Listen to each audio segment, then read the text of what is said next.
ડોક્ટરે ના પાડી દીધી ત્યારે માં ચામુંડાએ ચમત્કાર કર્યો। ગુજરાતના એક નાનકડા ગામમાં રમેશ નામનો ગરીબ ખેડૂત રહેતો હતો। રમેશ ખૂબ મહેનતુ અને સાચા સ્વભાવનો માણસ હતો।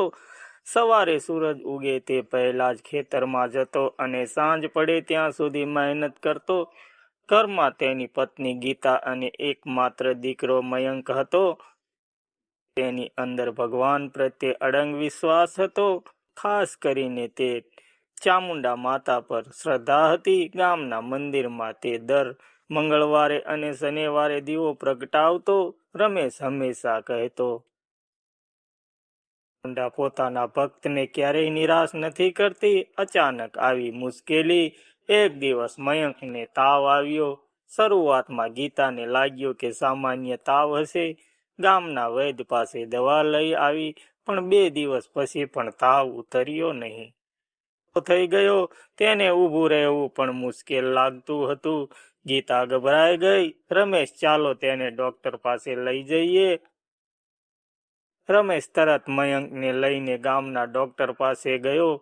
તપાસ કરી અને કહ્યું, આ સામાન્ય તાવ નથી, તરત જ શહેરના મોટા હોસ્પિટલમાં લઈ જાઓ। આ સાંભળીને રમેશનું દિલ ધડકવા લાગ્યું।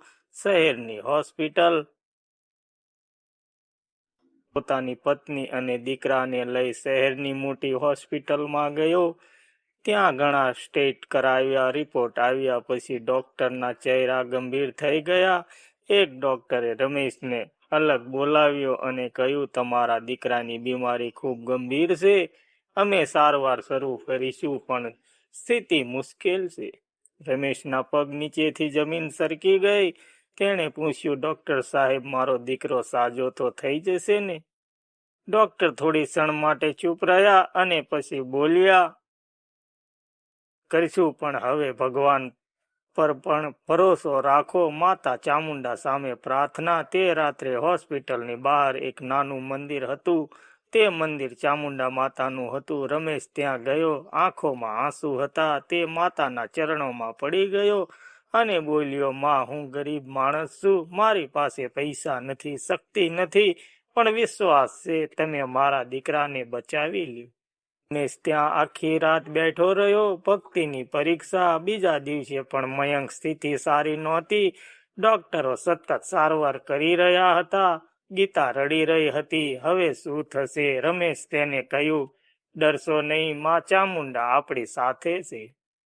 માં સંકલ્પ કર્યો, જો મારો દીકરો સાજો થઈ જશે તો હું દર વર્ષે માતાની પૂજા કરીશ અને ગરીબોને ભોજન કરાવીશ। ચમત્કારની શરૂઆત। ત્રીજા દિવસે અચાનક મયંકની સ્થિતિ થોડું સુધાર લાગી। ડોક્ટરને આશ્ચર્ય થયું। એક ડોક્ટર બોલ્યા, આ ખૂબ અજબ છે। આવી સ્થિતિમાં દર્દી સુધરે તે દુર્લભ છે। ચોથા દિવસે મયંક આંખ ખોલીને બોલ્યો, પપ્પા। આંખોમાં ખુશીના આંસુ આવી ગયા। ડોક્ટર પણ આશ્ચર્યમાં। એક અઠવાડિયામાં મયંક ઘણો સુધરી ગયો। ડોક્ટરે કહ્યું, આ ખરેખર ચમત્કાર છે। અમે દવા આપી, પણ આવી ઝડપથી સુધારું થવું એ અદ્ભુત છે। રમેશ તરત બોલ્યો, ચામુંડા કૃપા છે। ગામમાં ખુશી। થોડા દિવસ પછી મયંક સંપૂર્ણ રીતે સાજો થઈ ગયો। રમેશ અને ગીતા તેને લઈને ગામ પાછા આવ્યા।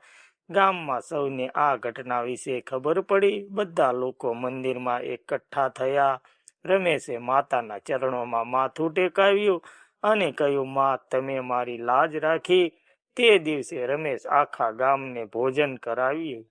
શક્તિ। આ ઘટના પછી ગામના લોકો કહેવા લાગ્યા, જ્યારે દુનિયા હાથ ઊંચા કરી દે ત્યારે પણ માતા પોતાના ભક્તને બચાવી લે છે। રમેશનો વિશ્વાસ વધુ મજબૂત બની ગયો। તે દર વર્ષે ભક્તિથી માતાની પૂજા કરતો અને ગરીબોની મદદ કરતો। અને મયંક પણ મોટો થઈને પોતાના પિતાની જેમ ભક્તિ અને સારા કામ કરતો રહ્યો। ની શિક્ષા। સાચા દિલથી કરેલી પ્રાર્થના ક્યારેય વ્યર્થ નથી જતી। ભક્તિ અને વિશ્વાસ માણસને મુશ્કેલ સમયમાં હિંમત આપે છે।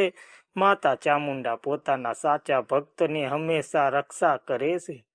મિત્રો, સ્ટોરી સારી લાગી હોય તો લાઈક, કમેન્ટ, શેર કરવાનું ભૂલતા નહીં। મળશું આવા જ વિડીયોમાં। ત્યાં સુધી જય માતાજી।